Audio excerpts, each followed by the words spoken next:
Welcome, field instructors. On behalf of Memorial University School of Social Work, we would like to thank you for investing your time and energy to help provide a field opportunity for our Bachelor of Social Work students. This is their second practicum, and in the university calendar, this is noted as Social Work 4302. We thank you for working with us this semester to mentor students and to help them on their next steps to their social work career. We hope that this orientation answers any questions you may have. If not, feel free to reach out to a member of the field education team and we would be happy to help you. Throughout the orientation, we'll be talking about an overview of field education, what it is, what do students learn, and what you need to know, the roles of field instructors and agency mentors, the orientation to the practicum, requirements during the practicum and expectations of students and field instructors and agency mentors, and recording requirements. You'll also learn about where to find key resources, forms, and templates, the evaluations to be completed, and how to get answers to any questions you may have. Field education is known as social work's signature pedagogy. Signature pedagogy represents the central form of instruction and learning in which a profession such as social work socializes its students to perform the role of practitioner. Field education is a component of the curriculum in which students achieve understanding of the relevance of theory to practice and begin or continue to develop competence in using their values, knowledge, and skills. It really is the opportunity for students to move from the classroom setting into the field and into practice. As you can see in the diagram developed by Larkin, we have three cogs. One is field, one is classroom, and one is competent generalist practitioner. And what that means is that for social work as a profession, we have the classroom education, but we also have field education. So a social worker cannot truly be educated without having both in their training. Field education truly is a critical bridge between social work education and practice. This is the opportunity for students to take the critical knowledge, skills, and values they've learned in the classroom and then move through their practicums to strengthen them further, develop their skills and knowledge in the field. Further information about the purposes and objectives of field education can be found in section 1.2 of the Field Education Manual. There are a few key things to consider in regards to the purposes and objectives of field education. As mentioned, further details can be found in section 1.2 of the Field Education Manual. An important element of field practicums is that the practicum experience is not just about doing tasks and learning the specific job at an agency or specific forms that need to be completed. These aspects can change 100 times throughout a social worker's career. BSW Field Practicums are instead designed to serve as an educational rather than a training or work experience. Field education is about learning to become a social worker. Practicums and field instruction assist students in making the transition from active learners to professional social workers, with professional socialization being a primary focus of field education, as students develop a professional self-concept. Field education is also the critical component of the curriculum in which students achieve understanding of the relevance of theory to practice and begin to develop competence in using their values, knowledge, and skills. During the practicum, students are expected to further develop professional values, professional identity, relationship building skills, and skills in the art of helping. It is also important to know that both the BSW and MSW field programs at Memorial are designed to ensure the field practicum meet the Canadian Association of Social Work Education, or CASWE, standards for accreditation. So if you're looking for some more information on CASWE, please check out their website, and we have attached a link there for you. Let's talk a few minutes about the many different people that you as well as students will come in contact with during the field education experience. First, there's the field education coordinators here at the school. So we are the people who help coordinate and arrange practicums from the start to the end of the process. Your field liaison is a person who is assigned to you and your student throughout the term who will be in contact with you and the student at various points to see how things are going. If there are any questions or concerns, more than likely one of the field education coordinators here at the school will be your field liaison, and you'll be advised as to who that person is. As well, some agencies do have an agency coordinator, especially agencies in which we may have more than one field instructor. And so, for example, in a health organization such as Eastern Health, the professional practice consultant is the agency coordinator. As well, there is a field instructor. Every student has a field instructor, and that person is responsible for providing the weekly field instruction, as well as completing the evaluations that are required at the midterm and at the final. The agency mentor, some agencies don't have a social worker on site, and they would certainly have an agency mentor, and that person is going to be responsible for the day-to-day activities of the student. The university will provide an off-site field instructor in agencies where there is no social worker on site. As well, a student is a registered student here at Memorial University, and service users are clients, community members, volunteers, etc. that use services within the community. Just some things for field instructors to keep in mind prior to the start of the practicum. Lisa Muse, Secretary for Field Education, will send you a confirmation of agreement form. You can complete that and return it to her. If you're a new field instructor or agency mentor, Lisa will also send the field instructor and agency mentor information form to you. This form does not need to be completed every semester, but if there is any changes to the information, you can update the form and send it to Lisa. It is also helpful to take the time to read over the BSW Field Practicum checklist for field instructors and agency mentors, as well as the BSW Field Education Manual and the Field Education Resource Manual. These 3 documents contain everything you will need to know throughout the practicum and will be a great resource for you if you have any questions before or during the practicum. We have told students to complete all agency requirements before they can start the practicum and to meet any deadlines set by the agency for submitting the required documentation. This could include a certificate of conduct, vulnerable sector check, etc. It is also helpful to identify the types of activities appropriate for the student to be involved with throughout the practicum. The 350-hour practicum may sound long, but it is amazing how fast it flies by. Having an initial plan in place helps the practicum get off to a good start. The plan will certainly evolve and change as the practicum starts, but it's always good to have an initial plan in place. Another thing to keep in mind is arranging space, supplies, and an agency orientation for the student. We will speak more to the agency orientation in a moment. The field team will be providing updates to students through their MUN email, so we have asked them to keep an eye on their MUN email before and during their practicum. So here are some important things for you to know about the practicum. The practicum is normally 4 days per week. This can be altered if the field instructor, student, and school agree. This usually works out to be Monday to Thursday or Tuesday to Friday. It may change depending on the agency. The student will work out their schedule with their field instructor and agency mentor if applicable. Most students work a typical 8:30 to 4:30 or 9 to 5 arrangement, but some students may complete practicum hours in the evenings and weekends, and that is perfectly fine. During the practicum, students will follow the schedule of the agency, which means they will not have a midterm break.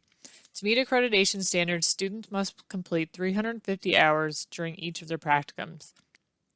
They have to complete a total of 350 hours in the practicum, which does not include stat holidays, missed times, sick leave, lunch, or snowstorms.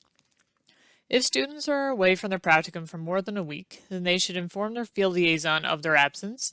Special absences should also be discussed with the field liaison and the field instructor in advance. So if they know at the beginning of the term that they have a wedding out of town, they need to take a few days off, that needs to be discussed with the field instructor and field liaison in advance. The practicum is usually 11 to 13 weeks. Under certain circumstances, practicums can be longer than 13 weeks. However, they cannot be less than 11 weeks. In other words, student cannot say, I'm going to do 40 hours a week in the practicum so I can finish really early. That's not going to happen, since they have to allow time and process for learning and education to occur. If they have more than 350 hours before the 11 weeks, then they still have to wait until 11 weeks in order to complete the practicum. We have also reminded students to keep in mind that other activities such as part-time employment and volunteer work can't take precedence over their practicum. Field instructors and agencies don't have to agree to change the agency schedule to accommodate student outside employment. Field instruction does count as part of 350 hours that they have to complete. While students are completing their second practicum, they will be doing a social work elective course. Keep in mind that this course does not count as part of the 350 required practicum hours. Students should not be working on this course during practicum hours. Since their practicum is usually 4 days a week, they will have one extra day during the week to work on their course.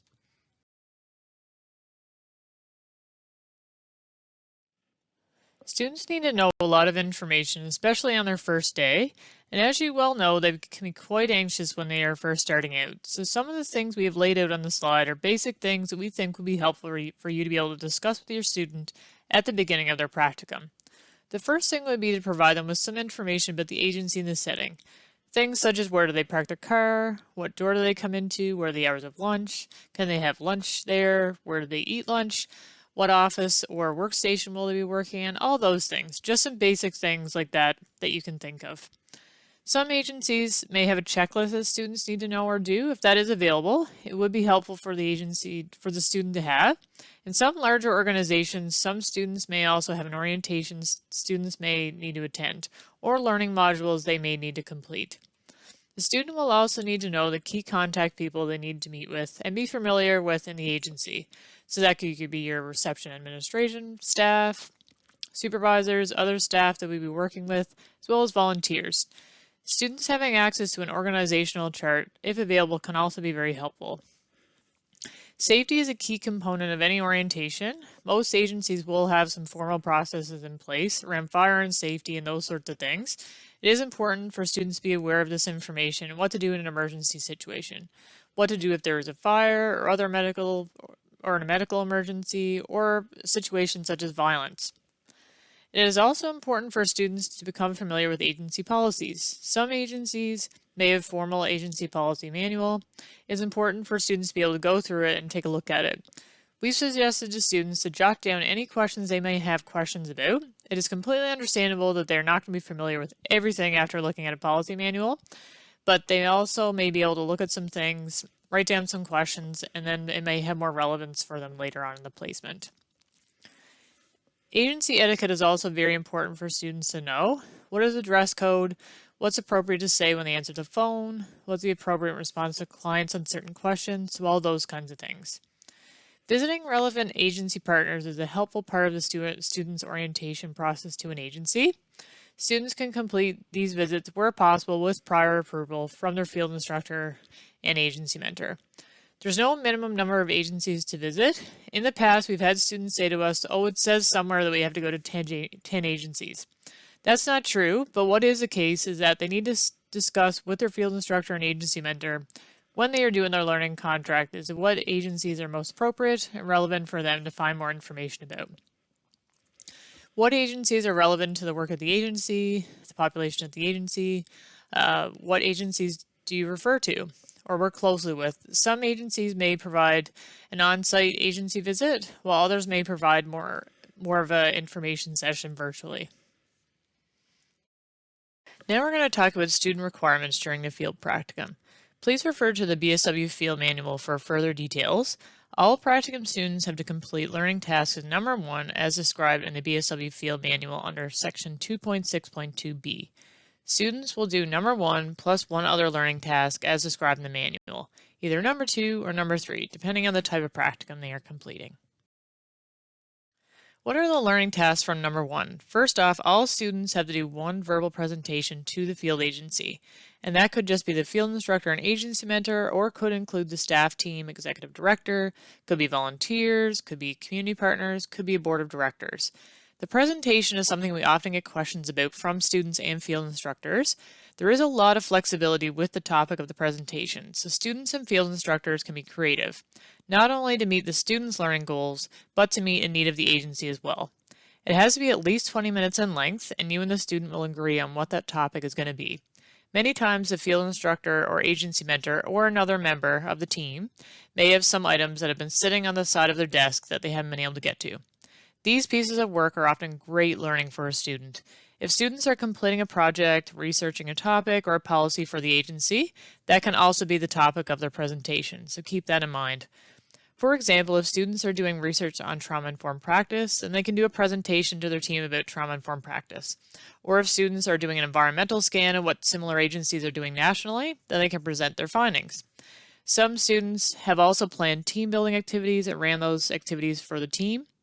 Other students may be involved in developing a program or policy analysis, and that can be a presentation as well. The options really are pretty much endless. They can also partner with another student to complete their presentation. They would just have to make sure that each of them present for about 20 minutes or so. If you have any questions about the presentation, don't hesitate to reach out to your field liaison. We would also like students to attend agency meetings, in-service sessions, anything at all that is related to the agency wherever possible and is appropriate. They would also attend 3 peer consultation meetings, which we will discuss in more detail shortly. Learning tasks from number 2 would be completed by field settings engaged with work with individuals, families, or groups. These students will be working with a minimum of 7 service users throughout the term and/or participating in group work. They potentially could be working with more than 7 service users, but it would be a minimum of 7, and the length of time working with a service user could be a very short period of time depending on the agency and its mandate, or it could be for a longer period of time throughout the term. That is perfectly fine as well. Students would also engage in at least one project. As mentioned, it's important to keep in mind that the project can inform the presentation. The project and presentation do not have to be connected, but many students do connect their project and presentation. As with the presentation, there's a lot of flexibility with this project, so you and the student can be creative. Students can do a community development project, policy analysis, research, program development, proposal writing, and committee work. The project typically not only meets some of the students' learning goals, but can also build upon capacity within the agency. Many field instructors and agency mentors have items that they would like to get to. This is a great opportunity to not only meet students' needs, but also the needs of your agency and team. Is there a topic or resources your team would like to know more about? Are there policies or programs that need to be updated? Is your agency trying to do an environmental scan of what other similar agencies are doing? Are you trying to develop resources for your clients, such as posters, pamphlets, or social media or website content? Is there a proposal that you've been trying to get to and don't have the time to write, or projects on a committee that you haven't been able to get to? All these examples are excellent learning opportunities for students. As with the presentation, the project options are really quite endless. For number 2, there is an intervention list of things students could be doing with direct service users, just to give you an idea, and that is located in the MUN BSW Field Manual if you want to go back and do more reading. So they could be doing screening, assessment or risk assessment, referral, service recipient advocacy, resource coordination, support counseling, adjustment counseling, change focus counseling or therapy, psychoeducational interventions, art or play therapy, grief or loss counseling, addictions counseling, social skill or life skill development, conflict resolution intervention, couples counseling, family counseling, group work, case management, discharge planning. So that just gives an indication of some of the interventions students could do with direct service users. There is no limit as to the amount of time or interventions that they have to spend with a client. We recognize that every agency is very different. Now let's talk a little bit about learning tasks for number 3. These are field settings engaged in work related to organizations, communities, and/or policies. So different from number 2. Students in organizations, communities, and policies have opportunities to use assessment, intervention, termination skills in at least 3 of the following categories.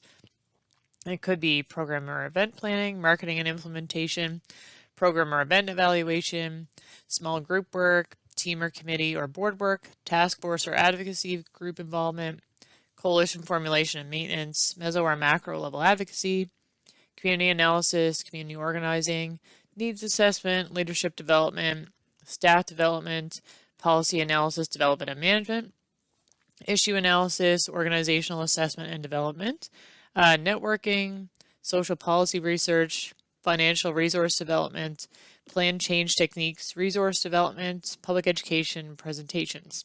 All of these things are listed in the MUN BSW Field Manual if you want more information. So when you sit down with a student to look at their learning contract and what they're going to be doing, they're going to be identifying that they're going to be doing work in at least 3 of these areas. We are now going to talk about the expectations of all students completing their practicum. We expect that students are going to participate actively in their own learning in the practicum. We expect them to ask questions, be curious, put themselves outside their comfort zone, build on their knowledge from their first placement, and take on as many learning opportunities as possible to meet their individual learning goals, and ask for feedback and be open to feedback. We also expect students to complete the agency's orientation, assignments, and observe agency policies. We also expect students to preserve confidentiality. They will also be providing written reports and records as documented within the agency, and we are expecting them to meet the CASW Code of Ethics. During the practicum, students will be completing a student self-assessment learning contract and have a number of recording requirements. We will discuss these expectations in more depth shortly. Throughout the practicum, students will also be expected to participate in the evaluation of self and the learning process. We also expect students to participate in the evaluation of the field practicum. They will be completing an evaluation of the practicum following their final evaluation. During the field practicum, students' learning is based on 5 outcomes or expectation areas. They are field setting and community context, teaching and learning context, theory and practice, self-awareness, and professional context. When you, the student, will be looking at the learning contract, which we'll be talking about shortly, it is based on these 5 areas or outcomes that students are expected to develop some knowledge and skill in. Further detailed information can also be found in section 1.6 of the Field Education Manual. We do have expectations of field instructors, and we are going to let you know what those are. The field instructor assumes a major teaching role with students in the integration of theory and practice in the field. They facilitate student learning through introduction of new theories, knowledge, and research developments relevant to social work practice in the field setting. The field instructor usually assigns work to students, particularly if they are the on-site field instructor. This could involve the selection of cases, groups, and other activities to provide appropriate learning experiences for students. Field instructors also have to make the time to be a field instructor. Part of this involves working with students to develop a learning contract, as well as meeting at least once a week for field instruction. Field instruction should be an hour and a half per week. A block of time is preferable. We know sometimes this can be very challenging, but in terms of learning and discussing and reflecting, a block of time is ideal. Field instructors must review the weekly critical reflections and other required recordings to discuss student learning. Field instructors also provide consultation and supervision of tasks as needed. They review student documentation and reports and evaluate student performance. They are also required to be in consultation with the field liaison throughout the semester to provide regular updates on how students are doing in their practicum. The field liaison will be in touch with you a minimum of 3 times throughout the semester, typically at the beginning, around midterm, and at the end of placement. If you have any questions or concerns, please let the field liaison know. If you have any concerns, we would expect that there will be a process where field instructors are working with students and identifying if there are concerns. In an agency where we do not have an on-site field instructor, we usually have an agency mentor. They will provide day-to-day supervision and guidance for a student. We would also expect them to be involved and work in a collaborative way with the field instructor to ensure a rich experience for students. They may assign work to the student as well in consultation with the field instructor, which may include selection of service recipients to work with, projects, and other experiences. They may provide consultation and supervision of tasks as needed. They may review student documentation reports. They also may monitor student progress and collaborate and consult regarding the student's performance. We would also expect agency mentors to assist with the orientation process for students and ensure students have access to the resources needed within the agency. We previously discussed the various roles of those involved in field education. Scherer and Peleg-Oren used the term learning triangle to bring clarity to those involved in the field education process.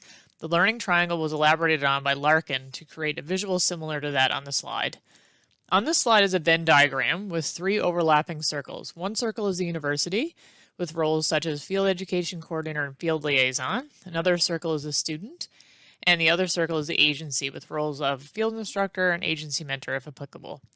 The concept identified that all those involved in field education, the university, the student, and the agency play a part in developing the professional social worker. This is one of the unique aspects of field education. All these vital players have unique roles, responsibilities, and expectations, yet come together to function as a whole to form the basis and vision of field education. So, social work's signature pedagogy. You're probably wondering, where do I find things? On the school's field website below, there are a number of helpful resources available, such as the BSW Field Education Manual, checklist for field instructors and agency mentors, checklist for students, and the guide to completing the learning contract. There is also a field education resource manual that Lisa will email to you, which is a great help in weekly field instruction and contains information about theories, values, skills, as well as templates for recordings. A number of the forums can also be found on the school's website, such as the student self-assessment, weekly critical reflection, and the midterm reflection. The rest of the forums are completed in our online database, IPT, which we will talk about in a moment. There's a really helpful field instructor course available online. It usually takes about 8 to 10 hours and can be used as continuing education credits when renewing your registration. For more information, please contact Lisa Muse. Our Intern Practicum Tracking Database, or IPT for short, is a database that allows students, field instructors, agency mentors, and field education coordinators to efficiently and effectively complete administrative tasks related to field education. This includes keeping relevant practicum and contact information up to date and accessing and completing forms online. We have a helpful IPT manual and IPT tutorial videos available that should hopefully give you a good overview of how to use IPT and complete the field practicum forms. They are available on the school's field education website. We also ask that students keep their emergency contact up to date in IPT in case you need to contact them. Hopefully that won't happen, but it's good to know the information is there just in case. The forms completed in IPT by the student and field instructor include the timesheet and supervision record, the learning contract, midterm evaluation, final evaluation, and both the student and the field instructor complete an evaluation of the practicum. So let's talk a bit about the student self-assessment. As mentioned, the student self-assessment template can be found on the school's field education website. The student submits the completed form to their field instructor prior to the first field instruction meeting, so typically 24 hours in advance. This self-assessment is really crucial since it's really the foundation of the learning contract. The self-assessment really gives students a chance to reflect on what they're hoping to learn in the practicum, what they bring to the practicum, things they may find challenging, and their coping strategies, and how their field instructor can best support their learning. Discussing this information with the field instructor also helps set a foundation of having a positive learning experience during their practicum. It's also really helpful for starting the conversation of how the field instructor could best support the students' learning. We've asked students to really think about what learning opportunities have been helpful for them in the past. What supports do they need? Are they typically someone who likes to jump right into things, or would they prefer to do some reading and planning or observing and then try it themselves? Everyone learns differently in different situations, and this can change over time. The student self-assessment will give you and the student a place to start the conversation, but it is certainly helpful to keep that open communication throughout their practicum. Field instruction is an excellent opportunity for this. We've asked students to let you know what has been helpful for their learning or what may be more helpful moving forward. This is really a part of the adult learning theory and taking more of that self-directed approach to their own learning experience. Something to keep in mind is that the student self-assessment only needs to be submitted to the field instructor and agency mentor, if applicable. It is important for students to retain a copy, however, in case it is requested by the field team. So let's now talk about the learning contract. The learning contract is a user-friendly document. It is basically a plan that outlines field learning and is agreed upon by the field instructor and the student and the agency mentor, if applicable. It outlines the responsibilities for the student and the field instructor. It assists in the formulation of individualized evaluation plans, and it ensures appropriate opportunities to learn and ensures there are appropriate opportunities to demonstrate competence in each of the evaluation criteria. The learning contract is available through IPT. We have put in examples of activities that demonstrate each one of the outcomes and objectives.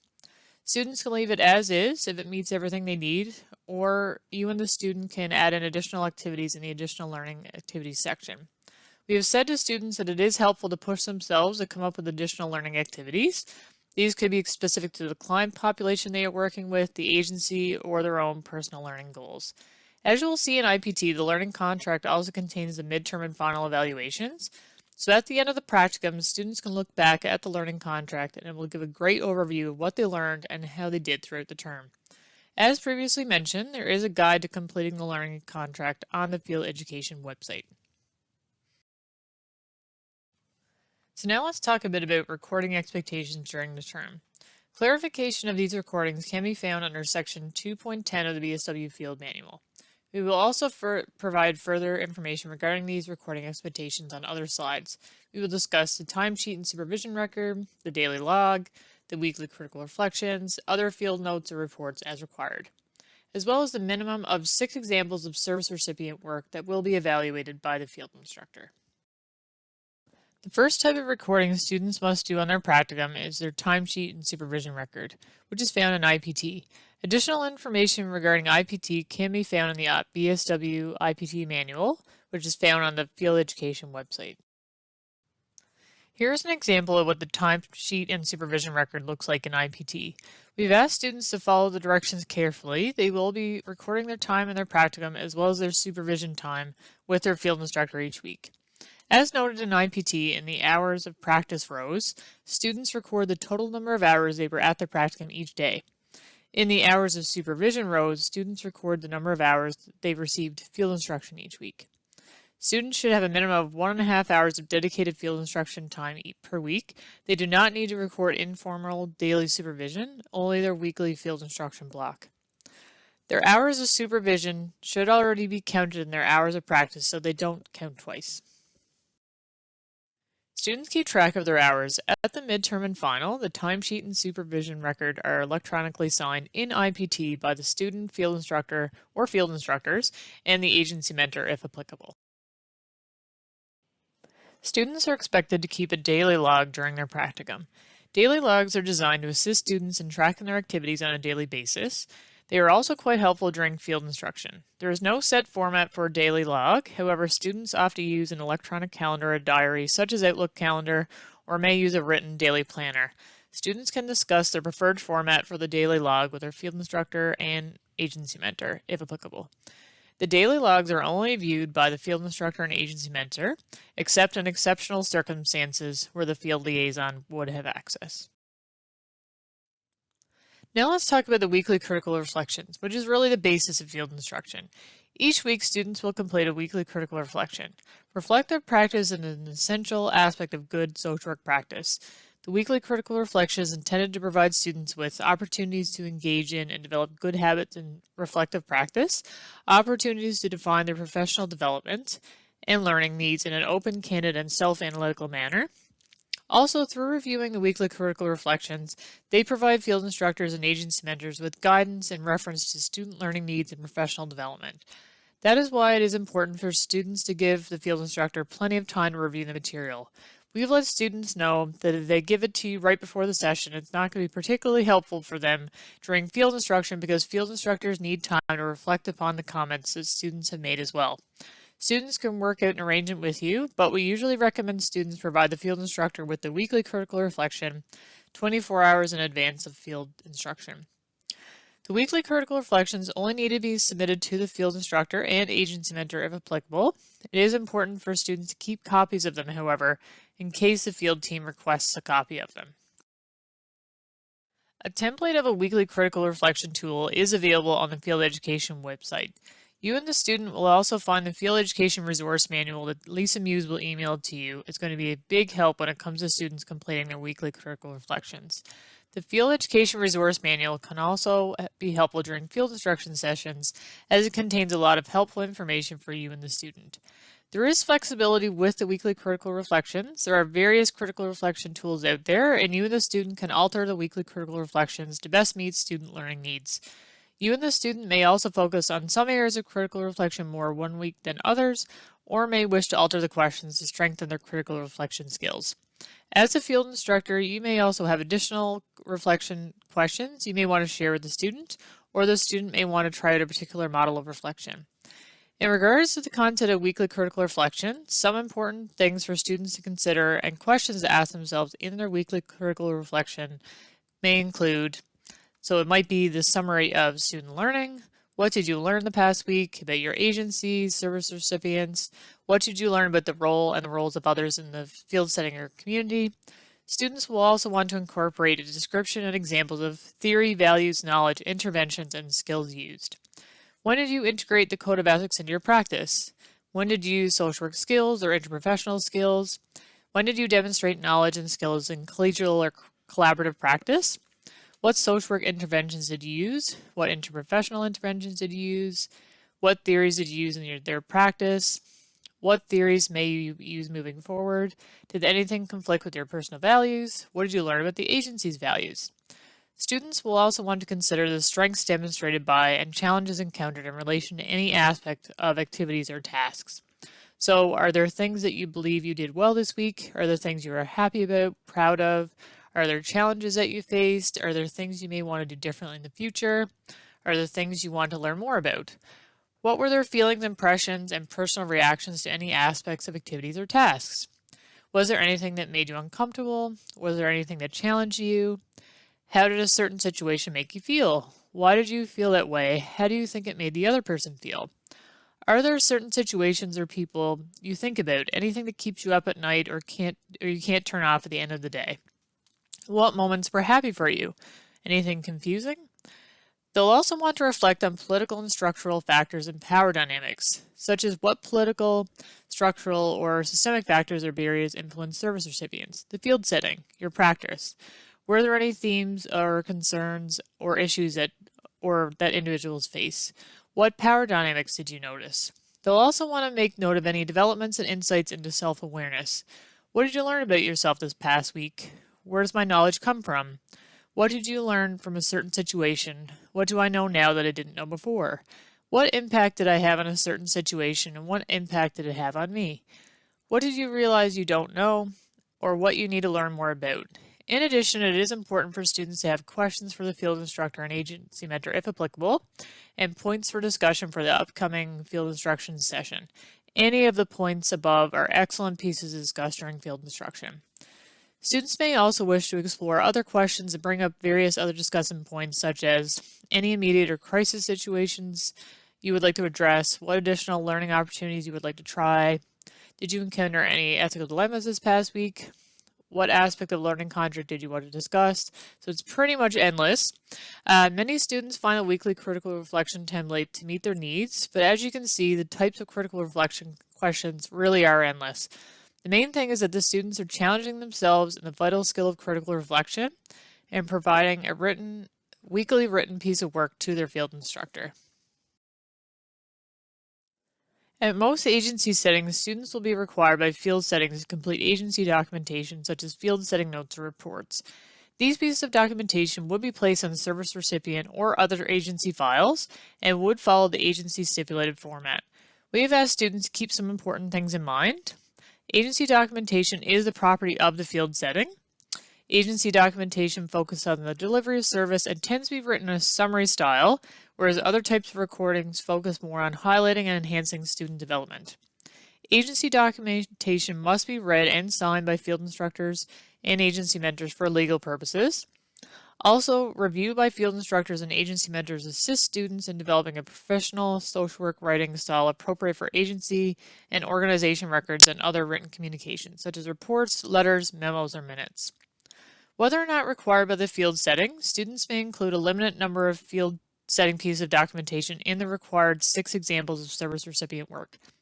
In other words, pieces of agency documentation can count as up to 4 of their 6 examples of service recipient work.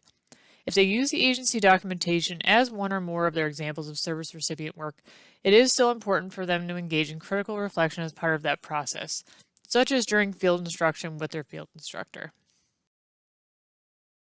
All students in all field settings are required to complete at least 6 examples of service recipient work. These recordings can be submitted to their field instructor and agency mentor if applicable. It is important for a student to keep copies of these records in case the field team requests a copy of them. We ask the students include at least 3 different types. In other words, students can complete all the same type. Examples of service recipient work include agency documentation, audio recordings, community assessments, critical analysis of meetings, event planning and coordination, group work recordings, observation and analysis of intervention, process recordings, program or project recordings, reflection on direct observations, summary recordings, and video recordings. Detailed information about these examples of service recipient work can be found in 2.10.3 of the BSW Field Manual.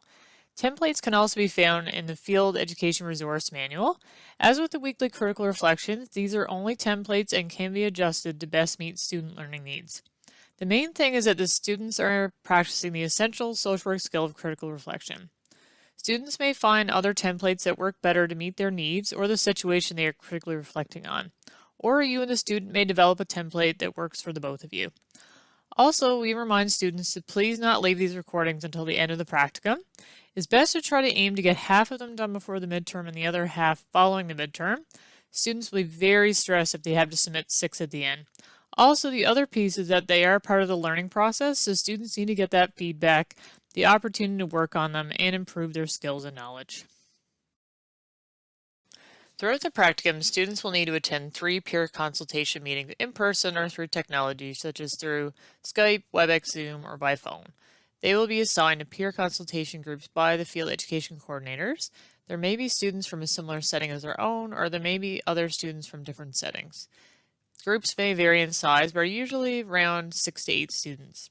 And they will usually meet for 1.5 hours, and we suggest to them to meet early in the practicum, midway, and then towards the end. Peer consultation is a process where a group of professionals without a leader meet to review service recipient or community issues and intervention approaches.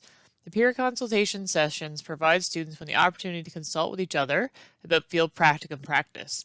They can also share their research, committee, policy, or project work with each other and seek suggestions and support from other group members. Students are reminded that strict adherence to the principle of confidentiality must be enforced throughout their peer consultation sessions. Also, minutes from the meetings will be circulated by students amongst the group and also submitted to the field instructors or agency mentor and the field liaison. Students are provided with peer consultation group minutes outlined that they can use to take minutes during their meetings. And they are also provided with another document called the Guidelines for Peer Consultation, Social Work 4302. This will give them some additional information to guide their meetings. The remaining slides will discuss the evaluations that are completed during the practicum. Additional information about the evaluations can be found in section 2.11.4 in the BSW Field Education Manual.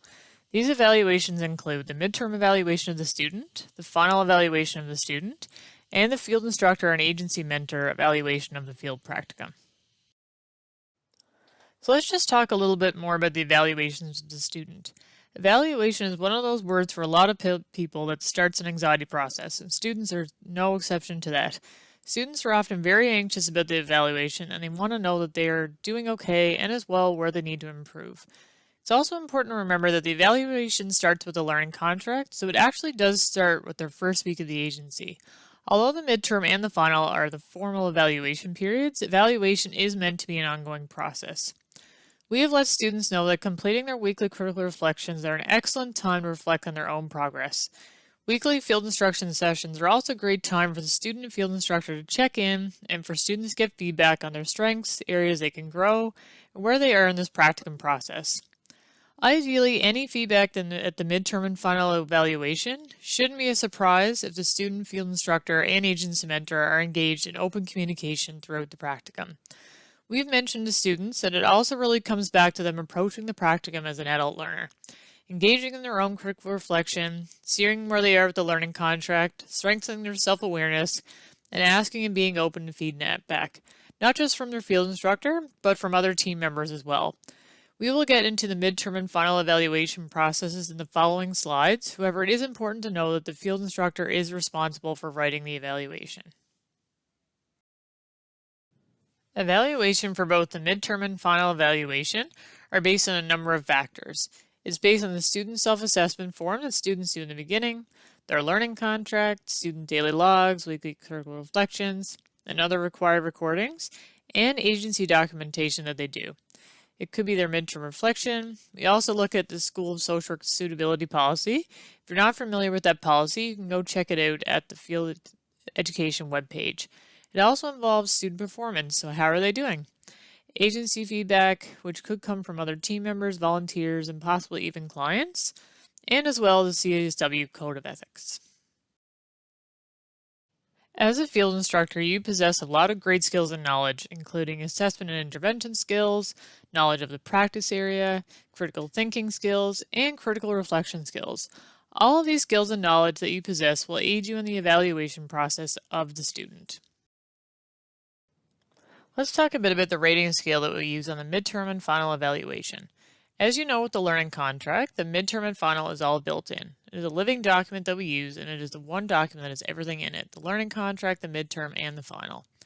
The grading choices for the midterm and final evaluations include meets expectation, so ME, needs improvement, NI, is not meeting expectations, NM. In terms of ME, we know that students are consistently demonstrating an acceptable level of theory and skills, creativity, critical thinking, analytical skills, communication skills, professional and ethical behavior. In terms of needs improvement, the student is demonstrating a minimal level of theory and skills, creativity, critical thinking, analytical skills, communication skills, professional and ethical behavior. So they are demonstrating that there are some of those things there, but they need strengthening and building upon it.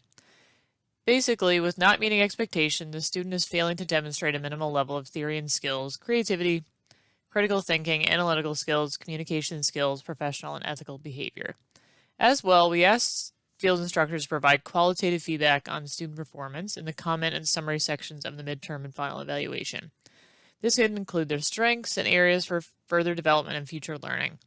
All of these things will be really helpful to students for their own development and their knowledge and skills in the field of social work.